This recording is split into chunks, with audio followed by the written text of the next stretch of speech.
This is for you, Juliana. I wrote Juliana a poem. She's not here, but it's called Wednesday, October 3rd. I hope you like it.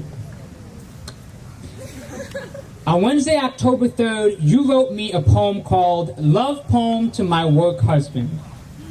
After you finished reading it, you asked me to write you a love poem too.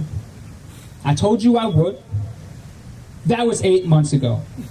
And you've all but given up on believing I would make good on my word, but work wife. Did you really expect me to write it in any other way than the last minute? In the most dramatic way possible? Crazy to think that this mom and dad ship started at a Chipotle in Philadelphia. You teasing that the tightness of my skinny jeans were indistinguishable from yours. Me laughing in agreement. Totally unaware that making fun of me would become the way you learned to tell me you loved me. We never wrote any vows for this work marriage, but if we did, I would make you a spreadsheet where column 1 just says you are, and column 2 contains row after row of words of affirmation the way your love language demands. You, of course, would say something mildly poetic like, I love you like your calves. There's always more room to grow. And dap me incorrectly, work wife.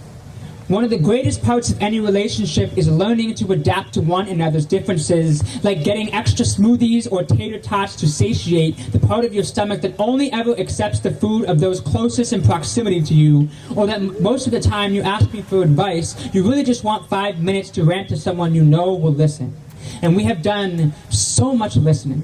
Whether it was the dinners at 10:47 or the nights of cupsy where we retired early while the children smoked outside.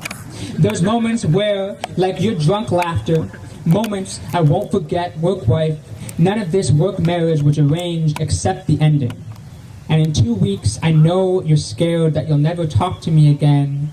And I know this scares you not so much because you'll miss me, but because the story doesn't have a synopsis in which you can read the ending. Either way, I don't know where life will take us, but I do know where we've been. No matter how much time passes, both of us will always be able to look back and see how a mom and dad came home, kicked off their shoes, lit a tender little candle, spread the sheets, and birthed this collective.